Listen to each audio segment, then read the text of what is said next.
Oh, hi, Dad. Overnight, on time. If only that was actually the case. Sorry, FedEx, but I mean, most of the time they are. Breaking news. Yeah. Did you hear a cheese factory in France exploded? No, I did not. Debris everywhere. Oh my gosh. Where'd you get that joke? The source of my material is not important. Would you Okay. support me in this endeavor, please? Can I tell you something interesting? So I just read this article that Target has a new policy that their team members must engage with people when they see them in the store. Because you can go be a store before and no one even talks to you. They walk right Wait, by they you. can't force them to get engaged. Not engaged, but like they must talk with them or whatever. And it was really interesting because the other night I was actually at Target and I went around like 6:30 and I saw a bunch of people I had not seen in forever. It was like a reunion. So I'm like, Engaging, engaging. yes, but just like friends. But then I started to notice before I read the article, I started to notice that every team member I walked by was like, "Hi, have you found everything you look for?" Like I did feel the difference of the people there. So I started to feel it. But what makes it really more interesting Yes. is that then I saw this article posted on social media, and people were saying that they don't want to engage with people. They don't want people to talk to them. They don't want people to talk to them.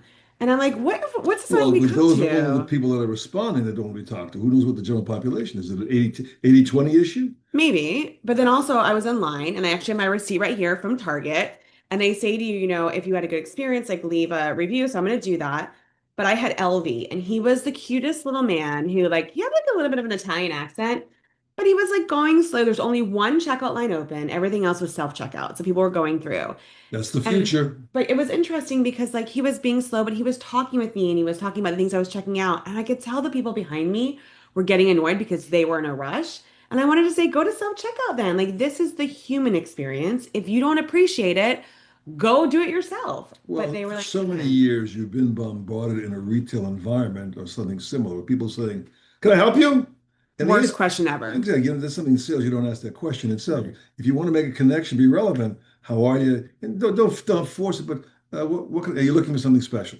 You Right. want to browse for now? We'll talk later. Or it doesn't even have to be that. How about just good morning? Can I help you find anything? Or like, That's not why gonna help you, but Target needs your advice. well, they're doing a good job in saying, engage. I talk all the time about how when I worked on a cruise ship, gosh, can you imagine it was almost 30 years ago I worked on a cruise Please ship? don't date me. Insane. But one of the things that we did is that when we were in like the theater, we were told we had to go up and speak to people. We could not just stand in the back of the theater. We had to go up, we had to connect, and that's what's made me a good conversationalist. I mean, I think I was born talking to people.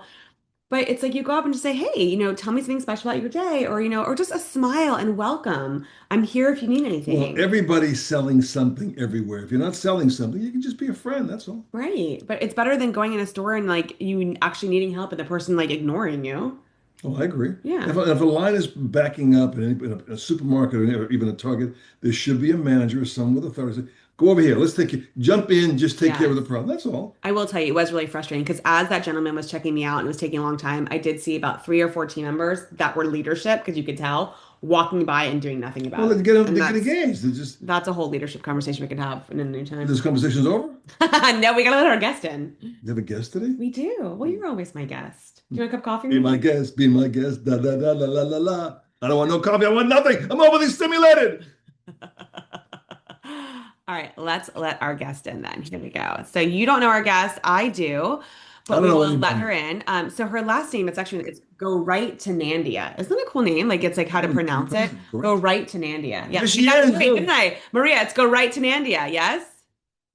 Oh, you're muted. We want to hear your beautiful voice. Sorry about that. It's Yes, you okay. got it on the first try. That was I love excellent. it. I was trying to tell my dad about how we have not spoken. We're recording live. We're not live. We're in the podcast. Good morning. But I was said we're speaking to Maria. Go right to Nandia. I'm like, I I can think see. it's so impressive that she made up a fake name that people could remember her in her enterprises. Well, you know what you did?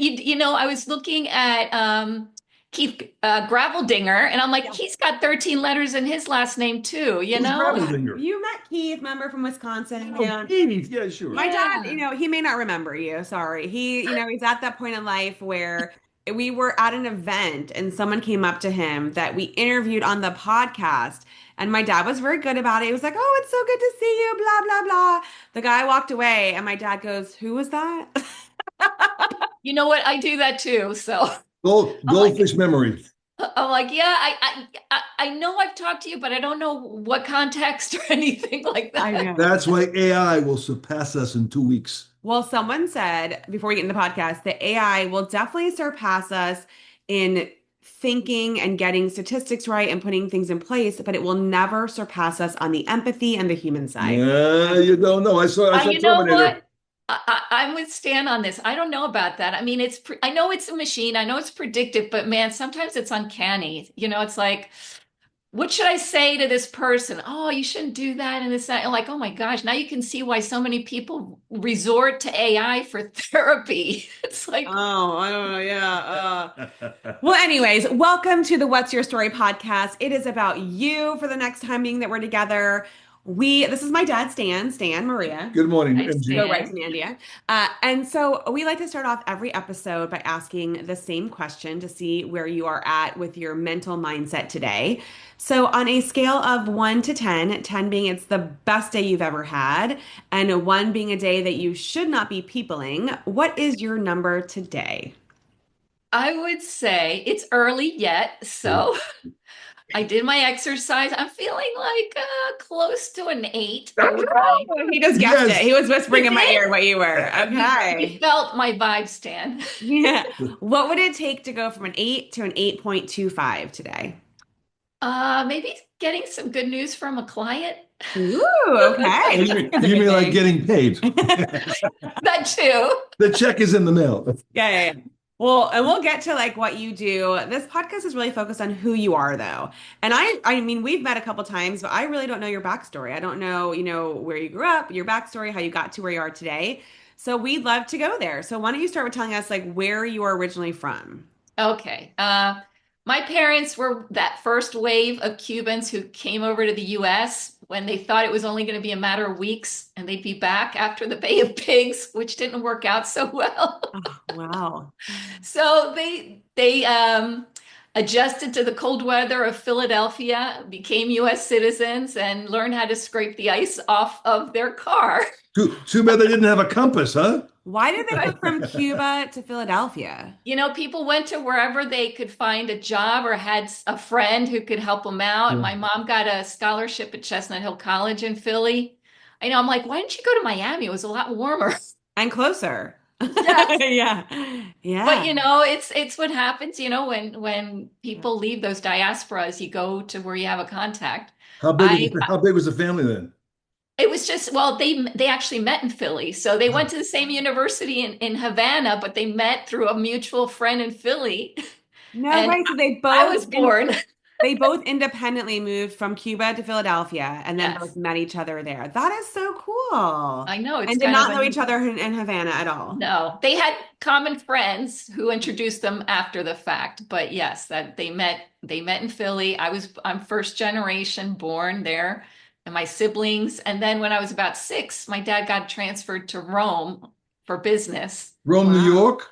Rome, Italy. Roma, Roma. Wait, so what line of work was he in that he was transferred? He was a finance guy, worked for he worked for Unisys, which back in the day they made the big mainframes and all that. I don't know if they still do, but Mhm. but he got transferred to a bunch of different places for the next 10 years. So we lived in Rome and then we lived in Puerto Rico and then we moved to Mexico. And Wow. then when I was a teenager, we moved back to Philly and then I that kind of formed part of my Yeah. idiosyncrasy to say the Do you have least. siblings? 6 younger siblings. I'm the oldest of Ooh. 7. So you're traveling the world with all of these children and flying on airplanes and that in Yep. Holy. itself. They're Oh my, being born along the way. wow. I mean, first of all, that's super expensive. Well, yeah, but the company took care of that because they transfer you as an expat. They make sure to make give you the sweet deal if you're going to be moving your whole family. They got to make Where sure have you to. settled to? Where are you now? She's in Florida. Right now, I'm in Orlando, Florida, but in 2 weeks, I'm relocating to Miami. Oh, no way. Okay. Full All circle. right, but hold on. So let maybe pause for a second. So you are the oldest sibling. How many years between you and the youngest sibling? 12. So your parents had like at 12 years old, wow, that's a lot. a lot going on. And you, as the oldest sibling, did you take that Responsibility. responsibility of helping out your younger siblings and becoming that, or what was that like growing I was their second mom. There was three kids in diapers at the same time. So I can change diapers with my eyes closed. Wow. I mean, as Yeah. a kid though, so you're moving. I mean, when did you finally settle back in Philadelphia? At what age you said as a teenager? Yeah, it was about, I guess like 10 years there. I left when I was six, probably came back when I was 16. So like in the middle of high school. That's gonna I was in be like in like three different high schools, and I was like in five different grade. I mean, I was in a bunch of different schools. Like I that was, has to be really hard, but also makes you probably a little bit more resilient than some people that are in the same school all the time. Tell us about that as She was the experience that you went through. international new girl. I know that's hard. I mean, I was the being a new girl is international new girl. hard. That's hard. Tell us a little bit about that experience. You know what? There's a term for kids who are raised internationally It's during. it's a family show. It's a family show. Well, they call it they call us third culture kids because like the first culture is the family culture, second culture is wherever you're going, and then you develop this hybrid mentality, which makes you what they call a third culture kid.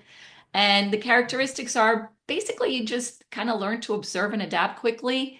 The downside is you become a little detached because you're saying goodbye all the time, you know? So I've been told by some, sometimes even my loved ones that I can be a little detached. And I attribute it to the fact that, there were so many changes in my life where you had to say goodbye. And that was before the time where you could actually FaceTime people. So it was like, okay, that's it. I have a nice life. I hope I see you someday again, but you never knew, you know? Survival Yeah. mode, sure.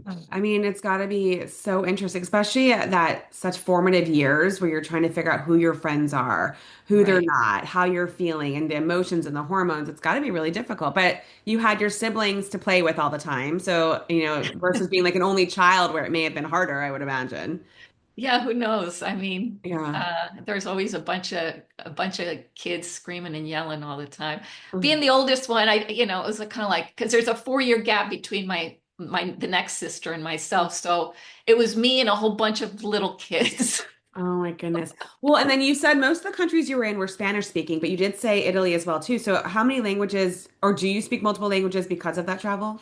Yeah, yeah. I mean, Spanish was the language you spoke Right. at home. So I grew up bilingual, naturally. I can go from English to Spanish because I don't remember learning English or Spanish. They were just kind of There. part of my Yeah. reality. My third language was Italian, and it's similar enough to Spanish that it wasn't too hard to pick it up. Got it. And then in high school, I took French, did four Wow. years of French. I can get by. Like I've been to Paris and I can speak to people. Right. Sometimes they laugh, and especially in Paris where people can be a little. Who wants to speak to them?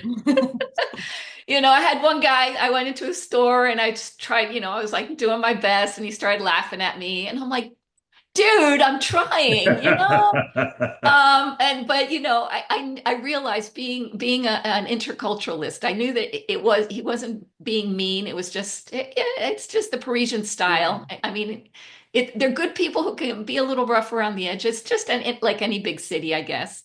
Yeah. And I'm like, okay, monsieur, maybe you can be my professeur. So he started. He's like, this is how you say it. I'm like, oh, merci. It's probably like my Spanish when I go and try to speak Spanish because I took Spanish in high school and then I worked in the Caribbean for many years in Puerto Rico. So my Spanish is like broken Spanish, but I can understand enough to get by, but not really well. So don't test me. Yeah, don't. Yeah, I know yeah. As long as directions. you can Yeah. connect with people. And then later in life, I was traveling a lot to Brazil, so I picked up I think my Portuguese is probably better than my French at this point. So Well, isn't Portuguese kind of a combination of Italian and Spanish, or is that not true? it's more Spanish, but it's not phonetic. It's like they spell things one way and they say it a different way. And you're like, why?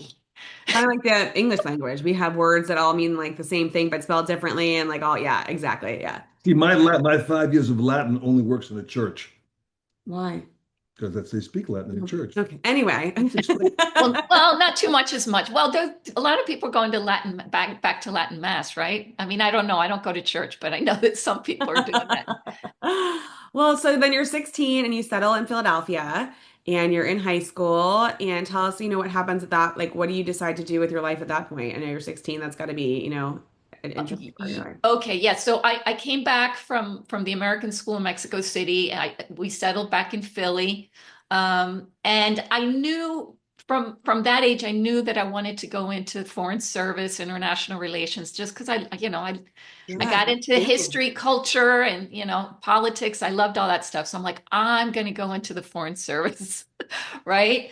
But turns out, like, I wound up actually my second year in university. I went back to Mexico, did some study abroad, and um, and I realized I fell in love, and I realized that we just decided to get married young because he was in Mexico, I was in the U.S., and it was either we got married or we broke up because it was like, you Gee. know, phone calls were really expensive, and my dad's like, Yeah. just get married already, it'll be cheaper. So What year was that? like 87, 88. So he sanctioned the I'm marriage. like, I'm giving away my age here, but oh, well. So you get married and So you I do live get married. We you get live married. in Mexico City, or does he come to the States? We got married in the US because, there was the dollar, they were having financial issues in Mexico. I wouldn't be able to pay my US dollar student loan on, Mexican pesos. So, Yeah. And did your parents, so you were the first of your siblings to get married? yes. So were your parents okay with, you marrying somebody who was like that, far away, and like was that all went down okay? Oh, we lived in the US, so we moved. He But I mean, came. like, but they liked him and all that good Oh stuff. yeah, yeah, yeah, yeah, yeah. Yeah. You All know, right. So you get married and I you got guys, married. We lived in Philly for about 5 years. Both my kids were born there. And then he's like, "Oh, I hate the cold. Let's go back to Mexico." So, Smart guy. so he's like, so we moved to Mexico. And how old were your kids when you moved back? they were like 3 and 1. So they didn't They Wow. were get a vote. They little. didn't get a vote. Yeah, that's a big move for, okay. Yeah, yeah. So 3 and 1. A few years down the line, we got divorced, but he stayed. He stayed. I decided to stay in Mexico. So I was in another town, Cuernavaca, which is south of Mexico City, and he was in Mexico. And we have a very good relationship, I have to say. When you separate, you have to make sure you separate with the same love Hmm. that you had when you got into the relationship. And if there's one thing I can say, after 25 years of being divorced, we've had a great relationship. Even though we're not a couple, I think we've been very successful in being, having that solidarity with our kids. So I'm very grateful to my ex-husband. I think he's a good man, and Oh, that's you're awesome. still family, right? We do Yeah. so much for our children, the best years of our lives. You know that. Yeah. What was that at? Just a comment. Oh, okay. So you're there. So how long do you stay in Mexico with your kids for then? 20 years. Oh, 20 years. Yeah. Wow. Yep. Okay. And then what was it that prompted, what were you doing for work when you were doing that? I've been in, you know what? I've been an independent consultant since, I guess a lot of women, there's a point where it's like, okay, do I want to get back into the rat race, or do I want to have that flexibility to be able to be here and actually see my kids grow? And I think that was me. When I got divorced, I had to go back to work because I was at home, with them for a little bit. And I went to the local university there in Cuernavaca. I started teaching part-time, got involved with a consulting firm, started working freelancing for them, doing subcontracted training. And eventually I started doing my own thing. I focused on cross-cultural training. Since I didn't go Brilliant. into the foreign service, I'm like, well, this is one niche I can manage because I know what it's like to be an expatriate, being a foreigner in a different Yeah. country and figuring it all out. So I started working with companies, training their expatriate executives on how to adapt to Mexico or vice versa, how to adapt to the US and how to give feedback to your teams, how to adapt to a new environment, feedback, Sounds conflict like CIA management. to me. Well, Yeah, a little, they do all that. I'm sure that. What do you prefer, Beretta with a silencer or a 6 hour? Uh-oh. shut up. I It's could tell you, Sam, but interesting. then I'd have to kill you. Goodbye. It's interesting. I was talking with a colleague yesterday who lives over in Europe, and we were talking about the differences of, even speaking or facilitating in the States versus speaking over in Europe and how the cultural is different. And sometimes we were saying, sometimes that, so we both have been described as like bubbly and like, like very expressive. And sometimes that comes off a little different when you're in a European country. But I said it can also look that way when you're in the Northeast in the United States, like, so when you talk about different cultures in different places, it could just be Well, even our, it's regional. yeah, in our 50 states. So I think it's fascinating that you obviously have had the record and the experience to help people with that. So we'll talk more about that in a second. But so then your kids are 20 years old and you decide that's it, enough from Mexico. You're headed back to the States.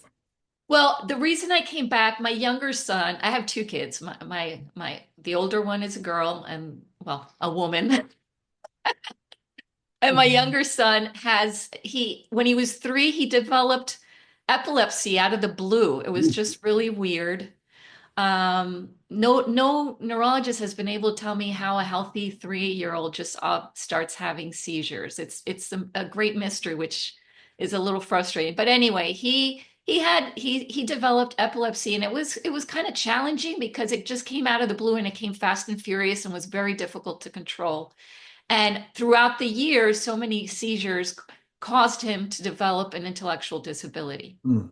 All that stuff Yeah. happening. Yeah. So at one point, I felt that he was kind of falling through the cracks, and Mexico didn't really have the best resources for him. And I thought, you know what, maybe it's time to go back home to the US where there's a lot more resources. And so about 11 years ago, I moved back this time I came to Florida, not to Philly.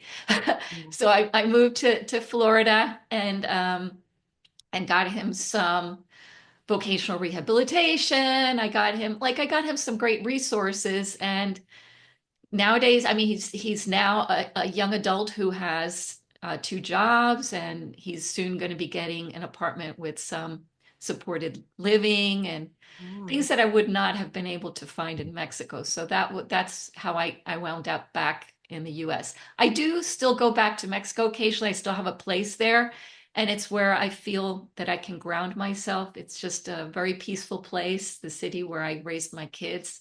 It's the city of eternal springtime, Cuernavaca. oh So wow. I How would love you going. rate the quality of Mexican food in Orlando compared to in Mexico? Oh my God, it's not even probably compared. No, no, no. She knows. You don't know. I've been to a couple places, but you know what? It's the ingredients. If you don't have, sometimes it's hard to find the right ingredients and Yeah. exactly the right thing. So I usually just wait till I go back to Mexico to have. The Uber Eats is But awfully let me ask expensive. you, so at 3 years old, what happened with your son the first time that you experienced a seizure? Like, where were you? I'm sure you Oh, remember, but tell us a little bit about that's that. a whole story. I even have I've done like a keynote on that. And it was like really scary. I bet. It was 7 o'clock in the morning. All of a sudden, we hear this gasping in the other room.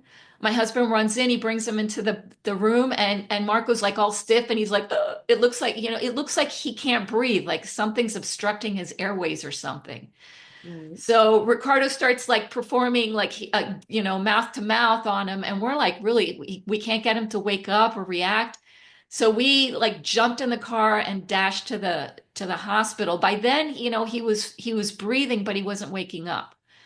And the doctors tell us after they did tests, they're like, you know what? It's probably a seizure. And I'm like, what? There's nobody, he goes, and there's nobody in the family. He never hit his head. He never, there's what? And then they're like, well, look, if he has another one, then it is Right. epilepsy. Right. And it did happen again. And then from then on, it was just kind of What like was the frequency between the first and the second event? a couple of days. And then they just started coming often. And then there was a moment. Then it was like trying to figure out the medications because sometimes the medications were worse. They made them worse and figuring out and the combinations. And a neurologist told me, you know what? We know more about the universe than we know about the human brain. It must be That was so scary as a mom to even know how to navigate that when they're having. Was there any insight when it was coming on, or no, it would just No, happen? he doesn't have any auras. I mean, it just happens. And sometimes he would fall on his face. He'd like gash his forehead open, break teeth. Right. I mean, it was scary. At this point, people are like, "Oh my gosh, how can you?" I'm like, you know what? You get used to a lot of things. You just adapt. You adapt. You adapt. You adapt. Nowadays, he is much better controlled, but he's never been seizure free, even with all the medications. He's got a vagus nerve stimulator. I mean, you name it. So yes, he's fallen like and broken a rib, he fell, it's just that you don't usually die of epilepsy, but you can die from, like hurting yourself. Yeah. Right. That's what's scary, Does he have a service dog? No, no, And that no. was never an option to help him You get know out of what? that? I think service dogs supposedly, I mean, he's functional. He lives his life. Right. Nowadays, the seizures happen mostly if he's asleep, maybe a couple times a month. So he's functional. He doesn't even remember having them at this point, thank goodness. So And they we've have come a no long reason. way from the beginning, and we've found the medication that works for him. And Yeah. so yeah, it's been a long trek, over 20 Woo. years. That is incredible. You know, it's Yeah. just, it is amazing how our bodies just function and how what happens and how we should be grateful for just even waking up every morning, right? Like it's amazing to know what can I happen in our am. world. Like you used to always tell me we'd go on bike rides and he would be like, the human body is amazing. Like we don't know what it's doing on the inside at any moment in time. And it's just fascinating. So, wow. So what made you choose Florida to come back when you left Mexico? My mom was flirting with the idea of moving down here because she was sick of the cold in He's Philly. such a flirt. I know she is. And so I said, you know what, Mom, if you move to Florida, I'll move there too. So you won't be alone. And so it was kind of like a win-win. And so she moved here, I moved here, and I'm so glad because I mean, even now that it's cold here in Florida, can you Yeah. imagine You being can up never in the say north? that. The Chamber of Commerce will call. They'll come to your door. Yeah, but it's funny. You see people like freaking out, putting like their sheets on their plants. Like, oh my God, it's gonna go down to freezing. And Yeah. I'm like, "Oh, thank God." You always have to be like, look at the silver lining. It's like, man, I'll take a few days of freezing weather in Yeah. January and February. No Yeah. problem. No Yeah. problem. Yeah. But those 6 months of dreary weather up in the Northeast, forget it. And the sun hardly ever comes out. It's nighttime by 4. Forget it. I love Florida. Yes. I think that's like the thing. When I go to Europe, my husband's family's from there in England. And when it gets dark at 4 o'clock, you're like ready for bed by 6 o'clock. It's so bizarre. Like in Alaska, when they have no sunlight for whatever long, or when it's all sunlight, it must just totally throw off Oh, no your, question. is it circadian, what is it called? Your something rhythm? Is it You get out of circadian Circadian rhythm? rhythm. Yeah. Yeah. It's so wild. Well, so then Florida, and you were consultants, you were able to work anywhere, and your kids at that time were what, like probably 20 and or Hmm. Yeah, like yeah. They were 23. in Have you their early remarried? 20s. Have you No. remarried? Mm-mm. She's available. She's on the Well, bucket. I do have a partner, but no, I'm not. I haven't remarried. Now, so you chose Orlando, and did your mom move to Orlando as well too? Was in Yes. your She moved to Orlando, oh, and that's now so she's gonna have to move back to Miami once I move back. yeah. What's prompting? Well, first of all, I got a couple questions. So you lived in Mexico, but you have Cuban roots. Yeah. So which one do you lean more into? Like which one do you feel more connected? It's funny when I go to Miami, I start talking Cuban, and when I'm in Mexico, I start talking Mexican. Crazy. Yeah, My but the daughter dialects are laughs. different, right? The dialects are very different. No, no, it's the same Spanish. Just, you might have a word here or there, but the accents, I mean, like Yeah. the accents are very, very different. When we first moved to Miami, my daughter was like, "Mom, everybody knows I'm Mexican." And they're like, "You're from Mexico, aren't you?" Because my daughter has a Mexican accent, right? And she's like, "Yeah, how do you know?" She goes, "Oh, because you talk like the telenovelas." Because there's lots of like soap operas that come from Yeah. Mexico. But she's like, but this guy, this Cuban guy at the DMV was talking to me, and I had to like look at him really because I couldn't understand what he was saying. He was talking so fast. And I'm It's like, funny. Well, like if someone's yeah, from Spain or if they're from, like just the different, accents that they have, it's kind of like the US. Sometimes someone that's from the deep South, I'm like, what did he just say? Like I have no yep, idea. Or even that's, sometimes from even, the Northeast, I'm like, what was that? Like, yeah, it's yeah. funny. It's So, and funny. Now she's married to a Puerto Rican. So my grandkids are part Cuban, part Mexican, part Puerto Rican. And once in a while, he'll like substitute the last R with an L, like Puerto Ricans do. And I'm like, oh my gosh, is he going to have a Puerto Rican accent? We should eat at her house. I know. When do you must have like the most fascinating cuisine like that you cook? I mean, are you a cook? No. You're like, But no. she knows where to Yeah, go. yeah, yeah, yeah. So, No, I make very basic fare, yeah. like, I'll stick a chicken in the oven and maybe I'm What not, I'm not a big chef type person. what is prompting your move to Miami? My son is actually getting an apartment with supported living in Miami, which we had been on a waiting list for years. And they called us and said, hey, I was a little skeptical, but it's working. So this is it. And then my daughter moved back to Miami. I moved to Orlando to be close to her. She moved back to Miami a year ago. And Wow. now she's expecting her third kid. So I'm like, the universe is lining up. We're back. We're Wow. supposed to all be back in Miami. What does supported living for his situation mean? What does that mean? It's kind of like, like older people have sometimes like assisted living or supported living where there's staff. You're fully independent, but there's staff 24/7 for any kind of need. And also people with disabilities also sometimes they have services where they might have a supported living coach that comes in and is like helps them like, okay, you need to learn some life skills. Let me help you with this, or let me help you with that. So people, with an intellectual disability can be independent, but have a little bit of help I think whenever I they need it. qualify. You have that in your house. It's called mom. The laundry angel, Yes. Laundry angel, exactly. Laundry, dish. plumber, electrician. Yeah. Man, she gets stuff done, man. I'll tell you, it's crazy. How's she do it? I stay out of the way. Less resistance, less drag on the project. Oh my goodness.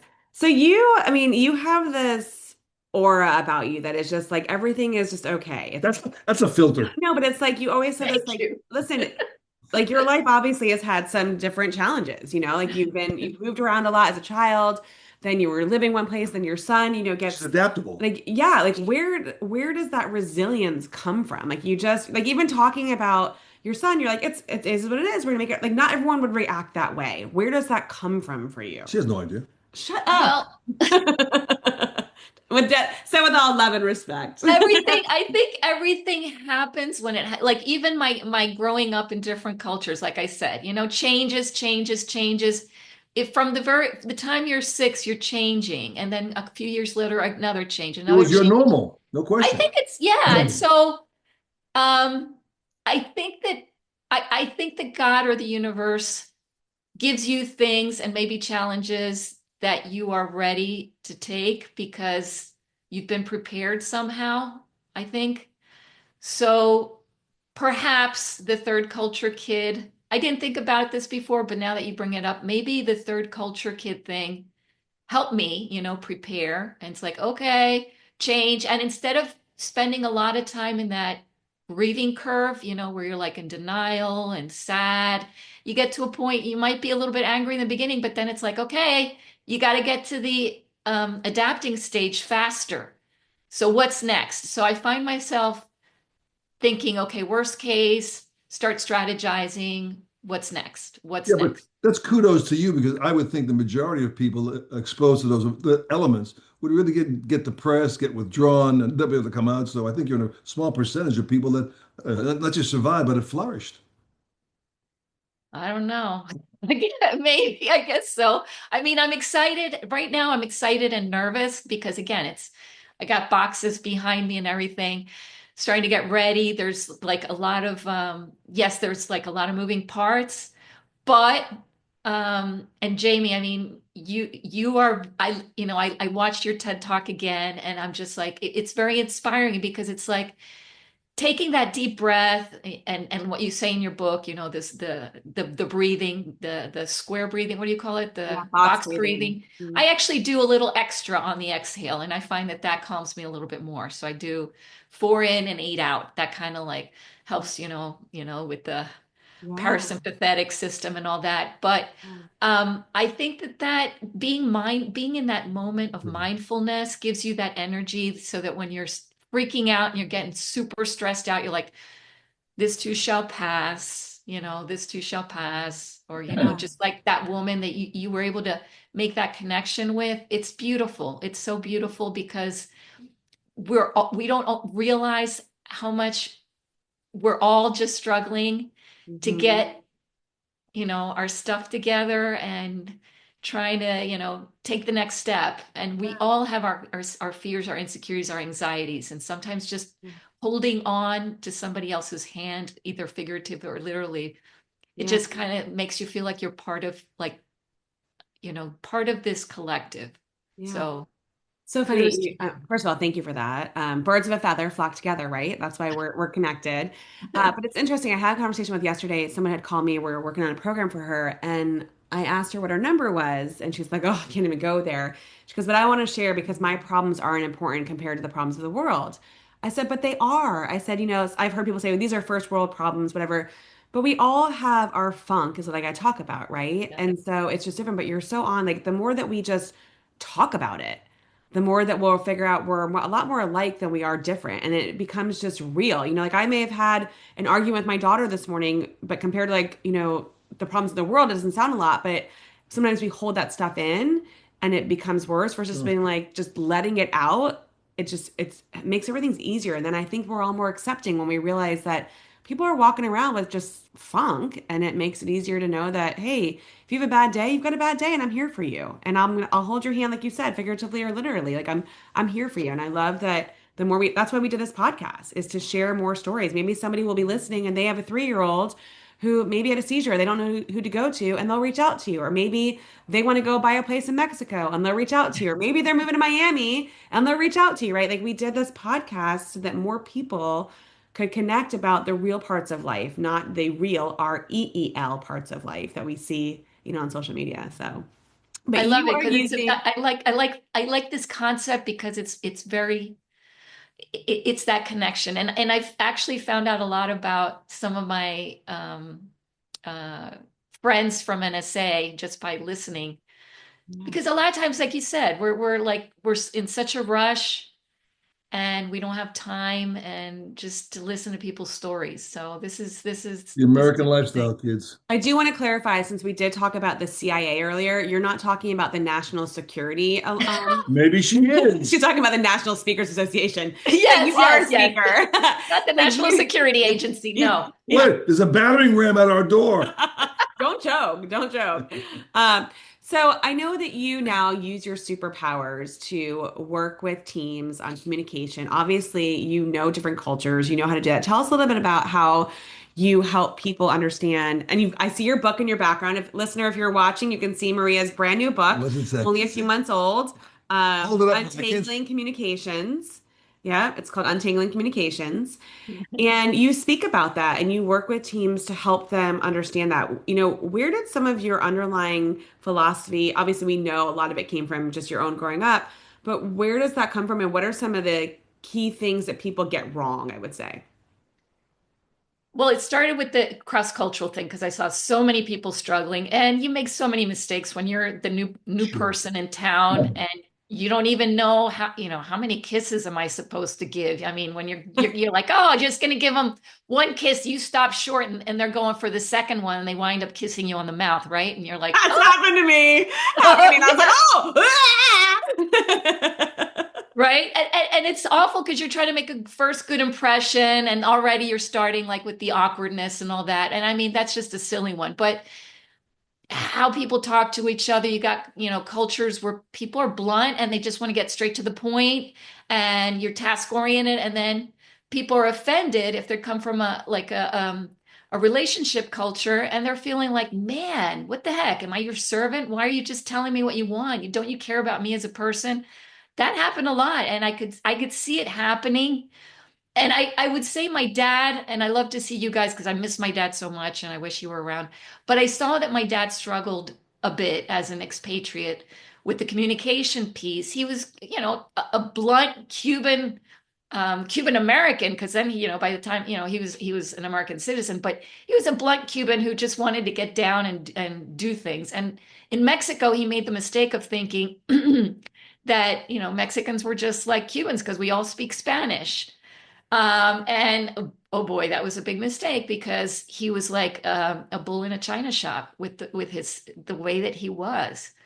And so it helps a lot to know where people are coming from so you can speak their language. Otherwise, you have all this noise that just distorts everything. It's hard to get your team motivated. It's hard to get things done if you are inadvertently just like breaking stuff right and left. So it started with the cross-cultural fascination.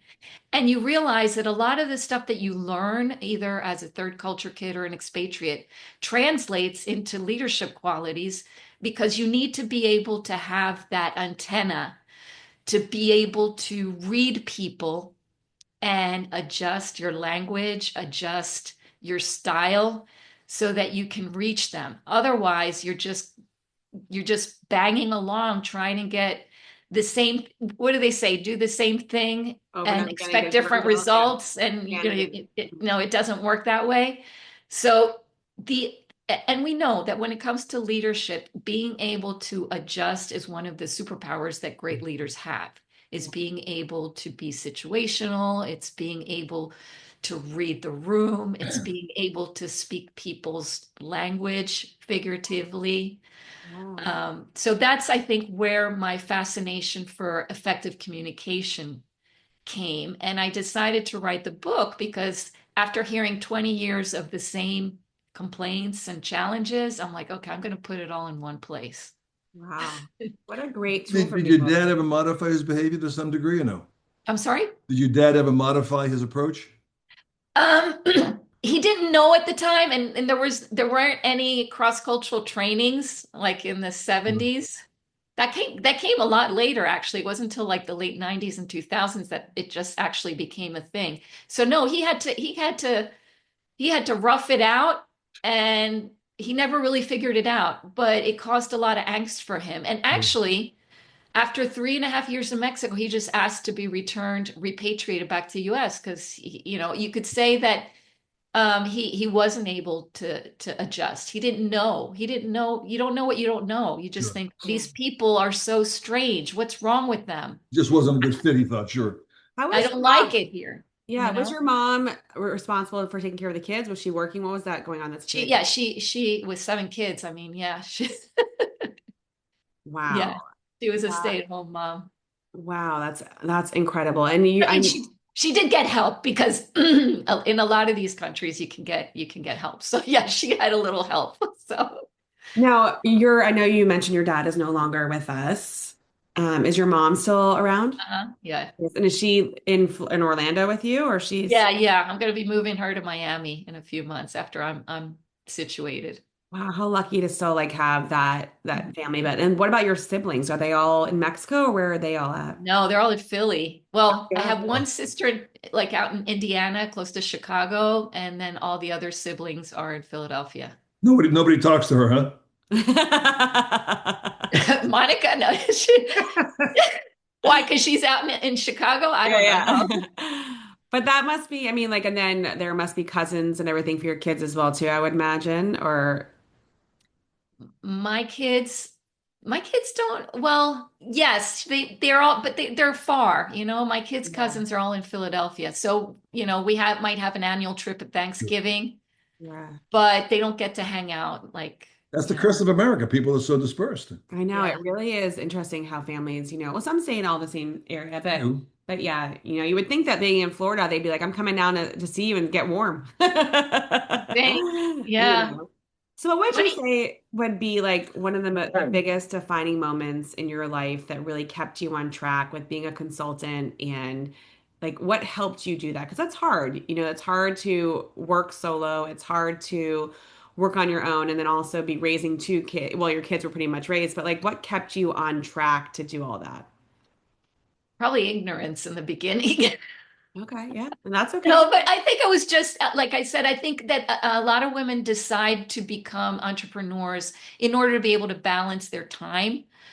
Um, we may sacrifice certain things, but we're gaining others. So for me, it was the priorities. I was offered a job at the university in the very beginning, but I realized that the hours that would imply, so I decided, you know what, I'll just I'll just risk it and work as an independent consultant.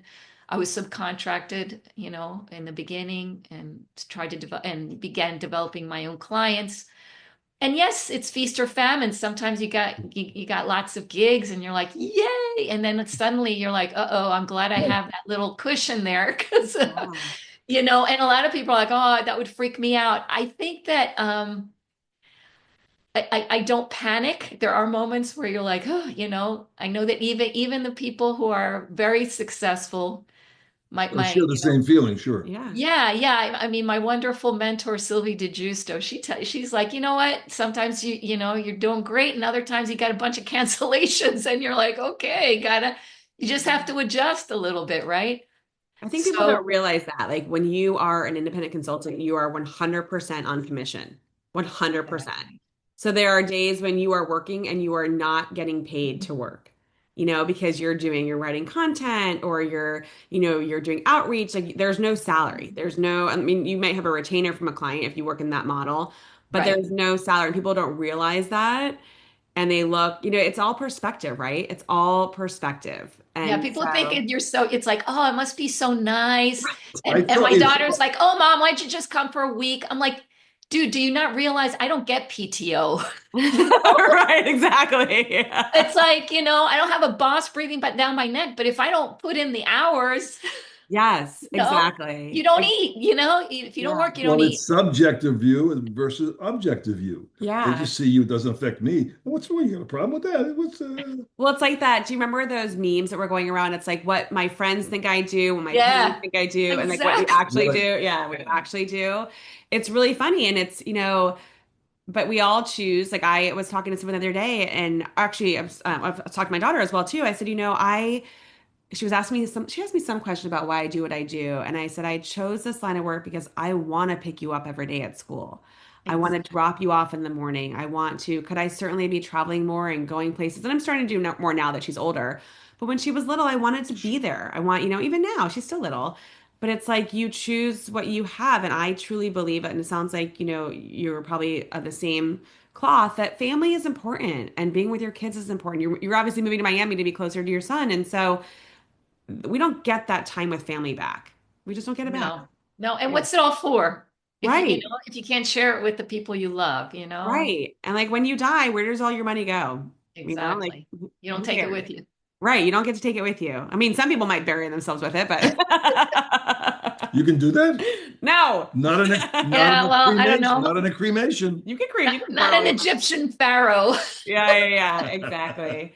Well, I just think it's so cool. And so you work with teams all over the world, helping them figure out their communications, helping them identify even ways to lead forward even better. And you speak on stages, you work in classrooms, you work in boardrooms, and we're going to definitely share how people can get in touch with you. So we're so grateful that you took time out of your unpaid time to talk with us because I think I had no idea about that backstory and I love it. Curious I hope question.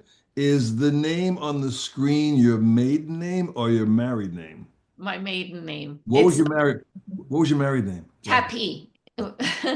Garaitonandia is actually a Basque last name from the northern region of Spain. Oh. Um, Fun little tip. It turns out that the Basque language has no connection to any other language in the world. It's like one of these very ancient language from like before the time of Christ, and they were just isolated in the Pyrenees. So they don't know. They say that they might be like descended from the aliens. And it's still an active language, yes? Yes, it is. It's a very old, difficult language, and I don't know anything. I don't know You any don't Basque. Basque. Nope.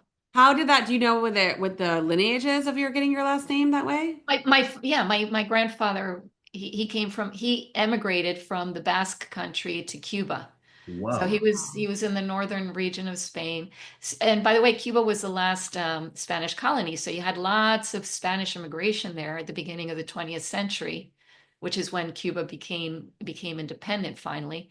Yeah. And so my grandfather came from the Basque country, and the last name, I mean, and back in the day, Franco didn't let people speak Spanish. I mean, didn't let them speak Basque. So the language got lost in my family. But anytime anybody who's Basque sees my last name, they're like, "Oh, you're Basque."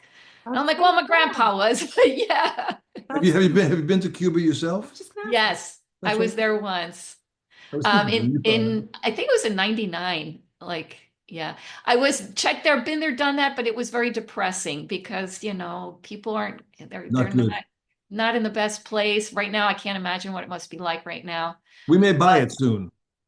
I hope so. That would be great. It's interesting. My husband always wanted to go to Cuba. It's like it's the trip he's always wanted to go I'll to. send them. Yeah, yeah, but you Yeah. can't really enjoy yourself there as a tourist when people are Suffering. they're not. Sure. Yeah, yeah. I mean, I went to buy an ice cream and there was this long line. I get by behind them. They're like, "Are you a tourist?" And I'm like, "Yeah." Like, "Oh, you don't have to wait in line. You can cut to the front of the line because you're paying in dollars." I like that. That's terrific. Stop it. But can you imagine being a second class citizen in your own country and the tourists get ahead of you because they're paying in dollars? That's horrible. Isn't it? You know what? That's one thing that stayed in my mind, and I'm like, I've been there, done that. I don't want to go back to Cuba. People have no idea. Like people are just have no idea how good we have it. No. And how, I mean, it's people think it's bad, it's good, whatever, but like you have no idea what it's like. I think traveling is such an essential part of life if you can do it, to go and see other worlds and see other countries and learn what they're doing. When I worked on the cruise ships, it was the coolest thing. I was a college graduate, and that was my first job. And I was exposed to so many people from different countries and what their lives were like, and how they could have been a doctor in their own country, but they were making more money by being in housekeeping on a cruise ship. Like it's wild. You know what? You come to appreciate, I think I've come to appreciate the United States more because I've lived half my life abroad. Yeah. It's very easy to be kind of spoiled and be like, take things for granted. But I can tell you that being a guest in other countries and seeing stuff, even like freedom of speech, Sure. I am very aware of Article 33 in the Mexican Constitution that says that as a foreigner, I do not have freedom of speech. So I better watch out what I say about the Mexican government. So I'm like, Wow. I love everything is beautiful. I mean, not that I think people would, Ole, Yole. ole. Not that I think I'd be thrown out, but it's like you can't go out with like a bullhorn and start, Yeah. talking crap about a foreign government. And here you can pretty much do and say whatever you want, Yeah. and we're Wow. we're very blessed, and we Yeah. and I'm so grateful. I'm so grateful that my son has all of the opportunities that he has here. So God Well, bless we are America. too. We're so grateful that he's getting the help that he needs, that you Yes. are giving help to teams and helping them identify how to be even better when they're speaking in different cultures around the world. And that you're going to have this big move where you're going to be in like in Miami. So I'm going to miss you from our Central Florida chapter. So we'll have to talk about how we stay connected for sure. And I'm just so, again, so grateful that you took time to talk with us. Thank you. I appreciate the fact that you were interested. Thank you. Super. Yes, yes. We wish you a successful and enjoyable move. And the drivers down there are worse than the drivers in Orlando. Trust me. Yes. Okay. She's probably very aware of that. She's lived in Florida long enough that the drivers in Yeah, Florida are Miami's a whole horrible. different. Miami's a different deal. No, I've been driving around this town a little bit and I'm scared of my life when I get in the car. So, well, thank you, Maria. All the best of luck to you. We're so grateful you took time to talk with us and sharing your story. Thank you so much, Jamie. Thank you. Thank you. Nice to see you, my dear. Bye. Bye. Bye. Bye. Oh, cool, right? I love that. I never heard of that. What did she call it? Third culture kids? Yes. Third culture kids. I mean, there's got to be a ton of kids like that, not But only from I military think families. she's in the right percentage that really would actually evolve and do well in it. But most people, get withdrawn, be Yeah. too much pressure. Did I cut you off? You did. Okay. I'm used to you interrupting me. But you know what's interesting is that we And it moved. did disappoint you. Are you done? Did it again. Are you done? Yes. We moved when I was a freshman in high school to California. And Florida and California could not be more different if they tried. California's different than most places. Well, I'm just saying, but like Sure. culture wise, So clothing wise. So I was the Florida girl in the high school in California wearing Florida clothes, Florida styles. And it was really hard to get adjusted. It was hard. But I went from being, like I was class president in my high school class in my freshman year. I knew everybody because I grew up in elementary school and middle school. And like I knew people. I was in soccer, I was in debate, I was a cheerleader. And then I go to California nobody. and they're doing drugs in the classroom. I didn't even know what drugs were at the time. They were, drinking at parties. Like I was, maybe it's changed now, You're the result of excellent parenting. but it was just wild. I mean, and then I think what happened is that when we moved back to Florida, because we were only there for what, 9 months? When we moved back to Florida, I had a totally different appreciation Of Florida. of not of Florida, but just of like new kids that were coming to school. And so I always reached out to the new kid and I wanted to connect with them and make sure that they had a friend and would talk to them. But that's with everything in life, right? Like before I was a parent, I would be like, why are you calling out so sick all the time because your kid's sick? And now I'm like, oh my gosh, I'm a parent and that's crazy, right? Or when you have someone with allergies, it's all about perspective. And I just wish that the rest of the world could realize that, you know what, listen, yes, we're all very different and we should stop judging people based on their decisions and just have a little more grace because people go through so many different things and we don't know their Agreed. stories. So, yeah. And I had a revelation this morning. I've Yeah. always thought that sound plays a unique position in our lives in ways we can't even imagine yet. And I saw something. I scan Instagram once in a while. And boy, Send me like 85 videos a day. but it's tough to know what's real and what's not real. But they did a study, had these two tuning forks together, and he hit one, and then he turned it off. It affected the other one. But they did experiments over the years, and they found them over 15 years. They found the magical connection of one sound interacting another with certain decibels, and they found out it actually could destroy certain cells going into the body itself. So I'm going to try to find someone with more information. The one I just sent you this one, fascinating. You sent me something this morning? Yes, everyone He is. sends me like multiple things a day. But on that note, there's also sounds. There's an app that the frequency of the sound you're listening to actually relaxes you. And it's a No, meditation about app. And I forget what the app is. David has it.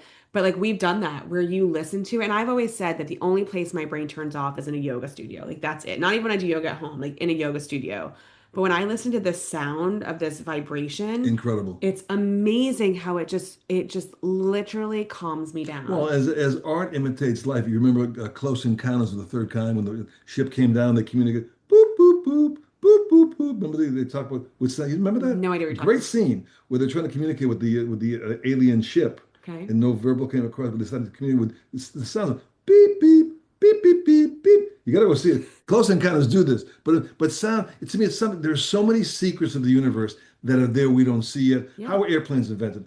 Airplanes, the concept of being able to fly existed since time immemorial. No one knew about Bernoulli's principle where the plane would lift because different air pressures going over. Archimedes, well, how does cruise ships stay afloat? He was in a bathtub, said, "Yeah, I'm taking a bath here, but the water's getting higher." You know what I mean? But it's these things, the principles of our universe have been the same. We just haven't seen them all yet. Yeah. And sound is like one of the last frontiers. Incredible. I will try to find someone, even if I make someone up, we get Professor Irwin Corey for revive him. It's good. We'll talk about it. We also, speaking of that, if you know anyone that's a medium, we'd love to interview them. Not a small or a large, but a medium, someone we would love to have them on the show and talk with them and connect there as well too. So anyway, we gotta go. What's that joke about the news, the headline after the short man? There was a breakout. There was a psychic broke out of a a prison. midget psychic, No, no, undersized. we're going. Bye, everyone. No, hold on. An No, undersized no. psychic ran out of